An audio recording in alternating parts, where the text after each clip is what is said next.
شادی کے وقت میری عمر 17 سال تھی۔ والدین اتنی کم عمری میں مجھے شادی کے بندھن میں باندھنا نہیں چاہتے تھے۔ ابھی تو میں نے میٹرک کا امتحان بھی نہیں دیا تھا، لیکن حالات کے ہاتھوں مجبور ہو گئے۔ حالات یہ ہوئے کہ ہمارے پڑوس میں انہی دنوں ایک نیا کنبہ آ کر آباد ہوا۔ یہ اجنبی لوگ تھے۔ والدین نے زیادہ میل جول نہ بڑھایا، یہ سوچ کر کہ پہلے پتہ تو چلے کہ کس قوم کے لوگ ہیں۔ کنبہ مختصر تھا، ایک بیٹی اور 2 بیٹے تھے۔ ماں باپ ادھیڑ عمر تھے اور خوشحال گھرانہ تھا۔ کچھ عرصہ خاموشی سے وقت گزرا، انہوں نے نہ ملنے کی کوشش کی اور نہ کوئی ہماری جانب سے آیا گیا۔ اب میرے والدین سوچنے لگے کہ پڑوسیوں سے بالکل کوئی واسطہ نہ رکھنا بھی ایک طرح کی بد اخلاقی ہوتی ہے۔ ہمسایہ ماں جایا ایسے تو نہیں کہتے، دکھ سکھ میں قریبی لوگ ہی تو کام آتے ہیں۔ امی سوچ رہی تھی کہ کسی دن پڑوس سے جا کر دعا سلام کر لے، تبھی ایک روز دروازے پر بیل ہوئی۔ میں نے دیکھا تو سامنے ایک خوش شکل ادھیڑ عمر خاتون کھڑی تھی۔ ان کے ہمراہ جوان سال بیٹی بھی تھی جو خاصی خوبصورت تھی۔ وہ دروازہ کھلنے کی منتظر تھی۔ ہم پڑوس سے آئے ہیں، سوچا کہ آپ لوگوں سے ملاقات کر لیں، انہوں نے کہا تو ہم نے انہیں آ کر اندر بٹھا دیا۔ وہ ڈرائنگ روم میں بیٹھ گئی تو امی کو بتایا کہ برابر والے گھر سے ماں بیٹی ملنے آئی ہیں۔ امی نے مجھے چائے لانے کا کہا، خود ان کے پاس بیٹھ کر باتیں کرنے لگی۔ خاطر تواضع کے بعد وہ کچھ دیر بیٹھ کر چلی گئی۔ والدہ کو خاتون نے کافی متاثر کیا تھا۔ بیٹی بھی با اخلاق اور تمیزدار تھی، مگر اس کے قدرے فیشنیبل ہونے پر والدہ کو اعتراض تھا۔ تبھی میں نے کہا، امی جان زمانہ بدل گیا ہے، آج کل سبھی لڑکیاں بن سور کر رہتی تو ہیں، بھلا آپ کو کیا اعتراض ہے؟ یہ ان کا ذاتی معاملہ ہے۔ اور پھر ختیجہ کون سی آپ کی بہو بننے جا رہی ہے جو آپ کو اس کے سجنے پر اعتراض ہے؟ اس پر امی جان کہنے لگی، ارے لڑکی، تو ذرا سی بات پر لیکچر شروع کر دیتی ہے۔ ہاں بھائی، جو جیسا پہناوا پہنے ہم کو کیا۔ خیر اس کے بعد پڑوسیوں کا ذکر ختم ہوا۔ ہمارا ان کے ہاں کبھی کبھار کا آنا جانا رہنے لگا۔ ان دنوں میرے بھائی نے ایم اے کیا تو ان کو نوکری کی تلاش تھی۔ میں 10ویں میں تھی اور ختیجہ BA میں پڑھ رہی تھی۔ ایک روز ہمارے گھر آئی اور امی سے استدعا کی کہ انگریزی گرامر اور ریاضی میں اسے دشواری ہوتی ہے، اگر فہد تھوڑی سی مدد کر دیا کریں تو بہت احسان مند ہوگی۔ امی نے کہا، بیٹی میں فہد سے کہوں گی، وہ ضرور پڑھائی میں تمہاری مدد کرے گا۔ پہلے تو بھائی راضی نہ ہوتا تھا کہ مجھے کسی لڑکی سے سر نہیں کھپانا ہے، پھر منت سماجت پر راضی ہو گیا کیونکہ ختیجہ سے میری اچھی خاصی دوستی ہو گئی تھی۔ ہر روز شام کو وہ بھائی سے انگلش گرامر اور ریاضی پڑھنے آنے لگی۔ 1 ماہ یہ سلسلہ چلا، پھر والد نے اعتراض کیا کہ ان کے آفس سے واپسی کا ٹائم ہوتا ہے۔ تبھی امی جان نے فہد سے کہا، بیٹا تم ختیجہ کے گھر جا کر اسے ٹیوشن دے دیا کرو، تمہارے ابو کو اس طرح یہاں روز تمہارے ساتھ اسے بیٹھ کر پڑھائی کرتے دیکھ کر الجھن ہوتی ہے۔ فہد نے بھی امی کی بات مان لی۔ اب وہ روز ختیجہ کے گھر جا کر اسے پڑھانے لگا۔ کہتے ہیں کہ آنکھ اوجل پہاڑ اوجل، بس اس کے بعد کیا کہانی شروع ہوئی نہیں معلوم، لیکن ایک دن اس کہانی کا نتیجہ یہ سامنے آیا کہ میرے بھائی نے والدہ کے پاؤں پکڑ لیے اور ضد شروع کر دی کہ ختیجہ کا رشتہ طلب کرنے جائیں۔ بھائی کی نئی نوکری لگی تھی اور ملازمت اچھی بھی تھی۔ والدہ چاہتی تھی کہ کسی اچھے گھرانے سے بہو لائیں، مگر کہتے ہیں نا رشتے آسمانوں پر بن جاتے ہیں۔ تبھی بھیا کی نگاہوں میں ختیجہ کی صورت سما گئی۔ لاکھ سمجھانے پر بھی اس نے کسی کی بات نہ مانی اور امی جان کو پڑوسن کے گھر جا کر ختیجہ کا رشتہ مانگنے پر مجبور کر دیا۔ امی ختیجہ کو بہو تو نہیں بنانا چاہتی تھی، مگر فہد کی خاطر وہاں گئی اور رشتے کی بات کی، مگر تب ان لوگوں نے انوکھی شرط رکھ دی کہ آپ اپنی بیٹی انیلا کا رشتہ ہمارے بیٹے کو دیں، تبھی ہم اپنی بچی کا رشتہ دیں گے، ورنہ یہ رشتہ تو ممکن نہیں ہے۔ والدہ نے بھی بہت کہا کہ میری بیٹی کی عمر ابھی شادی کی نہیں ہے، 10ویں میں پڑھ رہی ہے، کم از کم 10ویں کر لے، مگر وہ تو نہ مانی اور صاف انکار کر دیا۔ اب وہاں سے بہو لینا نہ چاہتی تھی کہ بیٹی دیکھ کر ایک ناپسندیدہ لڑکا بطور داماد قبول بھی کرنا پڑ گیا۔ حقیقت ہے بیٹی کی خوشی کے لیے اکثر بیٹی کو قربانی دینا پڑتی ہے، سو میرے ساتھ بھی یہی ہوا۔ بھائی کی خوشی کی خاطر مجھے قربانی کا بکرا بنا دیا گیا۔ حالانکہ والد وٹے سٹے کی شادی کے سخت خلاف تھے، انہیں تو عامر بھی بالکل پسند نہیں تھا کیونکہ اس نے محض FA پاس کیا تھا اور ٹیکنیکل تعلیم یافتہ بھی نہ تھا۔ وہ ابھی برسر روزگار بھی نہیں تھا اور عمر بھی مجھ سے 10 سال بڑا ہوگا۔ انہی وجوہات کی بنا پر ابو یہ رشتہ نہیں کرنا چاہتے تھے، مگر بھائی نے ہمیشہ کے لیے گھر چھوڑنے کی دھمکی دی تو انہوں نے ہار مان ہی لی۔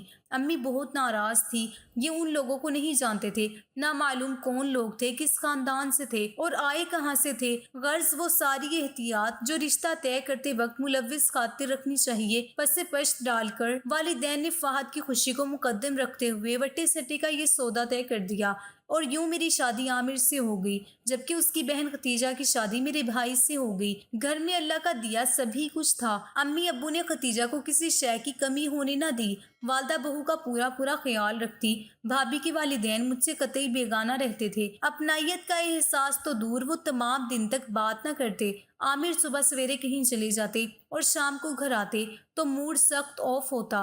कहते सारा दिन नौकरी की तलाश में मारा मारा फिरता हूँ, थक जाता हूँ तो बेजार हो जाता हूँ। गर्ज नई दुल्हन से भी उन्होंने कभी खुशगवार मूड में बात नहीं की। इस पर सास ने मेरे मैके आने जाने पर पाबंदी लगा दी कि हमारे घर की बहुएं रोज ब रोज मैके नहीं जाती। इस बात को बुरा समझा जाता है। यूं भी उन्हें अपना बेटा सारी दुनिया से अजीज था, बहू उन्हें अपनी दुश्मन लगती थी। मैं भी ससुराल की हर ज्यादती चुपचाप सहने लगी, ये सोचकर अम्मी को कुछ ना बताती कि कहीं मेरी बदनसीबी मेरे भाई की इज़्दवाजी जिंदगी में जहर ना घोल दे। इधर मेरी सास झगड़ालू मिजाज की औरत थी। खुदा की करनी उन्हीं दिनों फहद भाई की मुलाजमत जाती रही। अब तो सारी मुसीबत मुझ पर आ गई। दिन रात सास मुझे मेरे भाई के बेरोजगारी के ताने देने लगी। हालांकि उनका अपना बेटा बेरोजगार था और दूसरा लड़का अभी पढ़ रहा था।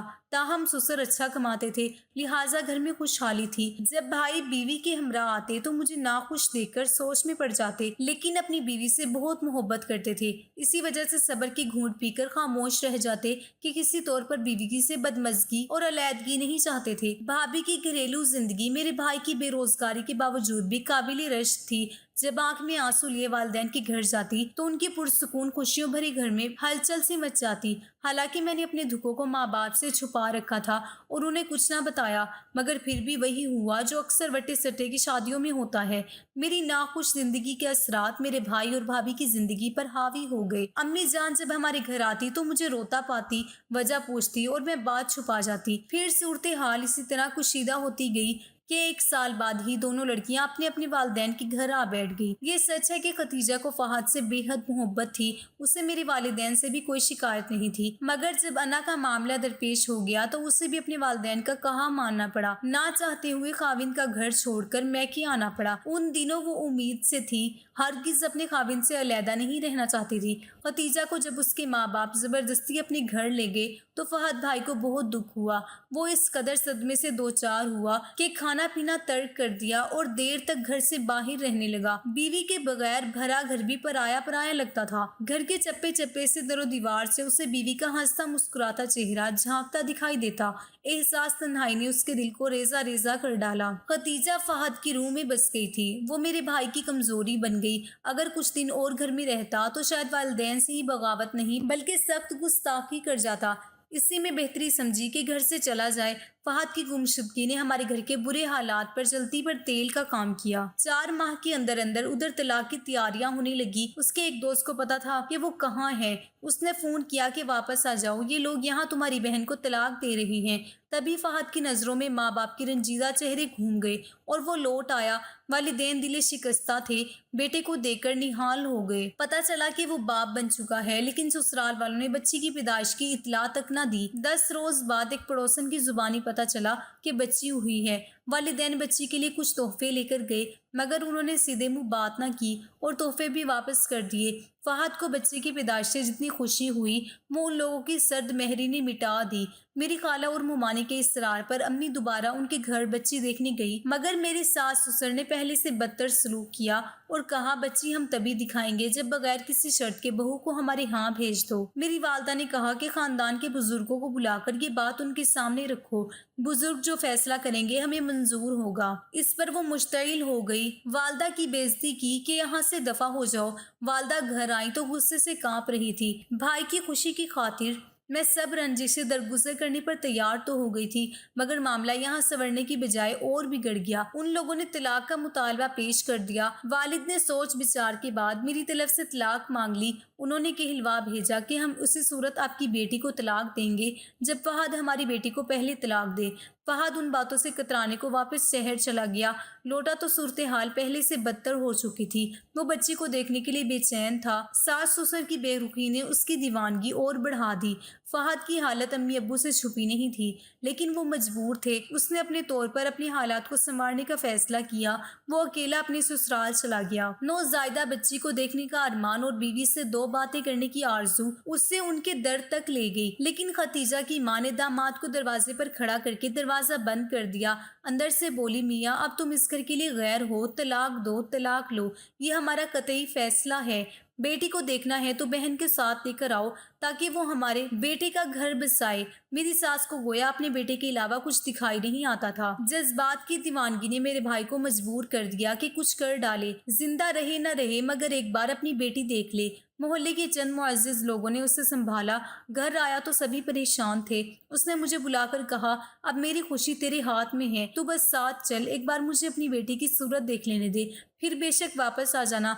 मैंने तो वहां जाने से इनकार कर दिया। ये सारी सजाएं फहद को महज इस वजह से मिल रही थी कि मैं अपने ससुराल और शोहर के बुरे सलूक से नाखुश थी, जबकि ये हर सूरत में मुझे वापस घर में बसाना चाहते थे। जब समझौते की हर कोशिश नाकाम हो गई तो खानदान वालों की मौजूदगी में तलाक हो गई और उसी के साथ ही मेरा भी घर उजड़ गया। उन दोनों बहन भाइयों ने हम बहन भाइयों से हमेशा के लिए अलहदगी इख्तियार कर ली। उस वक्त मेरे ससुराल वालों का रवैया बदला हुआ था, मगर कहते हैं कि गलती के साथ पछतावा खुद ही अपनी राह देख लेता है। मेरे शोहर जिन्हें मैंने घर की चिक चिक से महफूज रखा था, उनकी खुशियों का हमेशा पालन किया। ना सिर्फ ये कि उनका भरपूर ख्याल रखा, बल्कि हमेशा उनकी दिलो जान से खिदमत की। मेरे घर से जाने पर वो चिड़चिड़े हो गए। माँ बहन की तो अपनी टोली थी, हर वक्त वो अपनी ही रिवायतें बातें लेकर बैठी रहती थी, जबकि मेरे शोहर इन सभी बातों से झंझला जाते थे। अपने शोहर के सामने मैंने कभी किसी की बुराई नहीं की, ना ही उनसे किसी किस्म का शिकवा किया। यही बात तो एक शोहर को अपनी बीवी में सबसे ज्यादा पसंद होती है। मेरी याद में वो तड़पने लगे। जब माँ ने बेटी की ये हालत देखी तो ठटक गई। यहाँ तक तो ठीक था, मगर फिर उन्होंने खाना पीना भी छोड़ दिया। यहाँ तक कि हालत बीमारों जैसी हो गई। अब ना घर में दिल लगता और ना ही वो काम पर जाते थे, जबकि उनका काम भी अभी अभी शुरू हुआ था। काम में इतने नागे उन्हें दोबारा बेरोजगारी की तरफ ले जा सकते थे। जब माँ ने देखा कि बेटी की हालत नहीं संभल रही तो बिल आखिर उन्होंने मजबूरन हमसे रुजू किया। अब वो अपने किए की माफी मांग रही थी। अपनी गलतियों पर वो वाकई नादिम थी, मगर अब नादिम होने से क्या होना था। हमारी तलाक हो चुकी थी और तलाक के बाद मियाँ बीवी एक दूसरे पर हराम हो जाते हैं। भाई तो खतीजा का मुंह नहीं देखना चाहते थे, क्योंकि मोहल्ले में उन्हें लोगों के मुंह से पता चला था कि मेरी सास उनके कहीं और रिश्ते की तैयारी कर रही हैं। ऐसे में भाई ने खतीजा को दोबारा अपनाने से साफ इनकार कर दिया। सास मेरे पांव पकड़कर बैठ गई। मैं क्या कर सकती थी? ये वही सास थी जो हर वक्त मेरे लिए फिरौन बनी रहती थी, और फिर मेरे बस में भी तो कुछ नहीं था। मैं अगर हाँ कर भी देती तो शरीयत के आगे हम मजबूर थे। मैंने भी अपनी सास को साफ इनकार कर दिया कि ये मेरे बस की बात नहीं है, आप अपने बेटे के लिए कोई और लड़की देख लीजिए, खुदा के लिए मुझे मेरी जिंदगी में खुश रहने दें। मगर सास ने तो मेरे घर की दहलीज ही पकड़ ली। अब वो रोज रोज आते और मेरी मिन्नतें करती, अपने बेटे की सेहत का वास्ता देती, मगर मैं माँ बाप के हाथों मजबूर थी। बिल आखिर एक दिन उन्होंने मेरे पाँव पकड़ लिए, कहने लगी, आज मेरे घर चलो, मेरे बेटे को देख लो, तुम्हें खुद ही यकीन आ जाएगा कि वो तुम्हारी याद में किस कदर घुल गया है। मैं सास की बातों पर यकीन करके उनके साथ चली गई। वहां गई तो मेरे शोहर की हालत वाकई बहुत खराब थी। वो बहुत बीमार लग रहे थे। मेरी सास ने मेरी मिन्नतें की कि तुम हलाले के लिए राजी हो जाओ, किसी को कानो कान खबर नहीं होगी, तुम्हारे वालिदैन को हम खुद मना लेंगे। सास की बात सुनकर मैं सख्ते में आ गई। मेरे लिए मुमकिन नहीं था, मगर इसके अलावा कुछ चारा भी ना था। और फिर कभी तो मैंने किसी को अपनाना ही था, मगर अब मसला ये था कि हलाले के लिए किसे चुना जाए। ना ही मेरे शोहर और ना ही मैं इस बात पर राजी थी कि किसी नाकाबिले भरोसा शख्स को चुना जाए। बिल आखिर सास ने एक दिन खुद ही मसला हल कर दिया। मोहल्ले में एक यतीम बच्चा था जिसका आगे पीछे कोई न था। वो अपने ताया ताई के साथ ही रहता था। खुदा जाने मेरी सास ने उन्हें क्या कहकर राजी किया, पैसों की पेशकश की या फिर कोई और लालच दिया, इस बात का हम तीनों घरों के अलावा किसी को नहीं पता था। आखिरकार वो हो गया जो किसी ने सोचा भी नहीं था। 15 साल असद मेरा शोहर बन गया। मगर हाय मेरी किस्मत, जिसके लिए अपनी उम्र से 2 गुना छोटे लड़के को कबूल किया था, वही खुशी देखने तक जिंदा ही न रहा। उसी रात मेरे शोहर की तबीयत इस कदर खराब हुई कि वो इस फानी दुनिया से कोच कर गए। मैं रोती पीटती रह गई। अगरचे मेरा होने वाला शोहर जिंदा था, मगर मैं बेवा हो गई थी। मैं उस लम्हे को कोस रही थी जब मैंने अपनी सास की बात मानी थी। आज मैं जिंदगी के इस मोड़ पर हूँ जहाँ ना खुशी है ना गम है। असद अब 20 साल का हो गया है। वो मेरी तरफ कभी देखता भी है तो उसकी निगाहों में अजीब सा तासुर होता है, और हमारे इस बेनाम रिश्ते की ना कोई मंजिल है और ना ही कोई वजूद है। अब आप ही बताइए मैं क्या करूँ। सिद्रा माँ बाप की इकलौती बेटी थी। खूबसूरत इतनी थी कि जो कोई उसे देखता बस पहली नजर में उसका आशिक हो जाता। لیکن سدرا کو لڑکوں میں دلچسپی نہیں تھی، وہ بس اپنی پڑھائی پر دھیان دیا کرتی تھی۔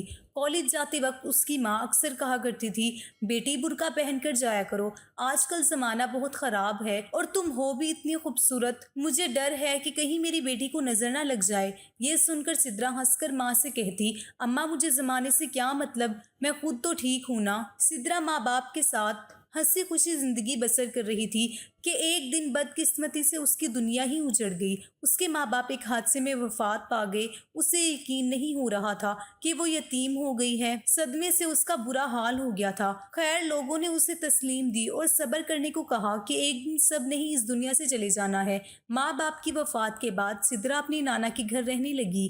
وہاں اس کے ماموں کا بیٹا احمد بھی رہتا تھا۔ دن گزرنے کے ساتھ ساتھ احمد سدرا پر اپنی گندی نظریں جمانے لگا، کیونکہ سدرا کا حسن دیکھ کر احمد پاگل ہو گیا تھا اور اب کسی طرح اس کے ساتھ اپنی ہوس پوری کرنا چاہتا تھا۔ بدقسمتی سے ایک رات سدرا ماموں کے کمرے میں سوئی ہوئی تھی اور احمد کو اس بات کا علم تھا۔ آج وہ پوری تیاری میں تھا کہ اپنی خواہش پوری کر کے ہی رہے گا۔ آدھی رات کو احمد چپکے سے کمرے میں داخل ہوا۔ سدرا کو پہلے تو شک ہوا کہ کمرے میں کوئی آیا ہے، لیکن نیند اتنی گہری تھی کہ اس نے سمجھا کوئی بلی ہوگی اور پھر خود کو تسلی دے کر سو گئی۔ احمد اتنا گھٹیا تھا کہ سب کے سامنے سدرا کو بہن کہتا تھا، لیکن اکیلے میں اس کے ساتھ ہی ہوس پوری کرنے کے منصوبے سوچتا تھا۔ خیر کمرے میں داخل ہوا تو اس کے ہاتھ میں ایک رومال تھا جس میں اس نے بے ہوشی کی دوا ملائی ہوئی تھی اور اسے سدرا کے منہ پر باندھ کر اس کی عزت کو داغدار کر کے اپنی ہوس مٹانا چاہتا تھا۔ آہستہ آہستہ احمد نے سدرا کے ساتھ بیڈ پر سونے کی کوشش کی اور اپنے اس گندے ارادے میں کامیاب ہونے ہی والا تھا کہ سدرا کی آنکھ کھل گئی۔ وہ چیختی ہوئی جیسے ہی بیڈ سے اتری اور باہر کی طرف بھاگنے لگی تو دروازہ لاک تھا۔ احمد نے سدرا کو پکڑ کر زور سے بیڈ پر پھینکا، لیکن سدرا نے ہمت نہیں ہاری اور اس سے لڑتی رہی، یہاں تک کہ دروازہ کھولنے میں کامیاب ہو گئی۔ آدھی رات کے وقت وہ گھر سے نکلی اور اندھا دھند بھاگنے لگی۔ احمد بھی اس کے پیچھے پیچھے بھاگنے لگا۔ بھاگتے بھاگتے سدرا ایک گاڑی سے ٹکرا گئی اور احمد یہ سب دیکھ کر واپس مڑ گیا۔ گاڑی میں ایک با کردار اور خوبصورت لڑکا تھا جس نے سدرا کو جلدی سے اٹھایا اور اپنی گود میں اس کا سر رکھا تھا، کیونکہ چوٹ سر پر لگی تھی اور کافی خون بہہ رہا تھا۔ اس لڑکے کا نام فیضان تھا۔ وہ جلدی سے سدرا کو ہسپتال لے گیا اور اس کا علاج شروع کروا دیا۔ کچھ دیر کے بعد سدرا کو ہوش آیا تو اس نے زوردار چیخ لگائی۔ فیضان پاس ہی کھڑا تھا۔ اس نے سدرا کو گلے سے لگایا، لیکن سدرا کچھ سیکنڈ کے بعد اس سے دور ہٹ گئی۔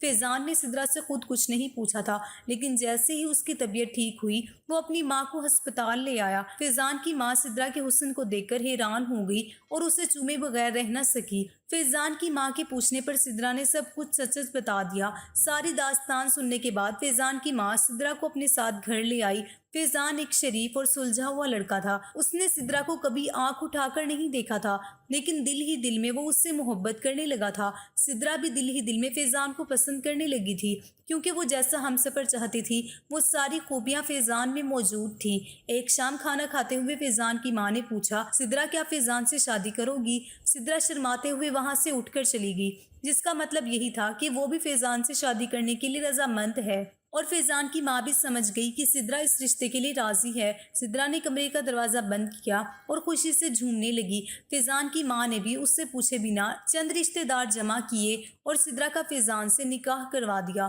فیضان کی ماں بھی جان گئی تھی کہ اس کا بیٹا سدرا سے محبت کرتا ہے۔ شادی کی رات فیضان کی ماں جب سدرا کو کمرے میں چھوڑ کر آئی تو رات پرسکون کی نیند سوئی تھی، کیونکہ وہ سدرا جیسی بہو بہت عرصے سے تلاش کر رہی تھی اور آج اس کی خواہش پوری ہو چکی تھی۔ فیضان سدرا جیسی خوبصورت اور نیک بیوی کو اتنی آسانی سے پا کر بہت خوش تھے۔ جب وہ کمرے میں داخل ہوا تو سدرا پری جیسی دکھ رہی تھی اور بڑی بے چینی سے اس کا انتظار کر رہی تھی۔ فیضان آگے بڑھا اور اس کے ماتھے پر بوسہ کیا، پھر اسے ایک گفٹ دیا جو بہت ہی خوبصورت انگوٹھی تھی۔ سدرا بہت خوش تھی، اس کی آنکھوں میں آنسو آ گئے کہ فیضان کس قدر اس سے محبت کرتا ہے۔ سدرا نے روتے ہوئے فیضان کو گلے لگا لیا اور پھر دونوں ہنسی خوشی زندگی گزارنے لگے۔ اگر آپ کو یہ کہانی اچھی لگی ہے تو اس ویڈیو کو لائک کیجیے اور اس طرح کی مزید ویڈیوز کو دیکھنے کے لیے ہمارے چینل کو سبسکرائب کیجیے۔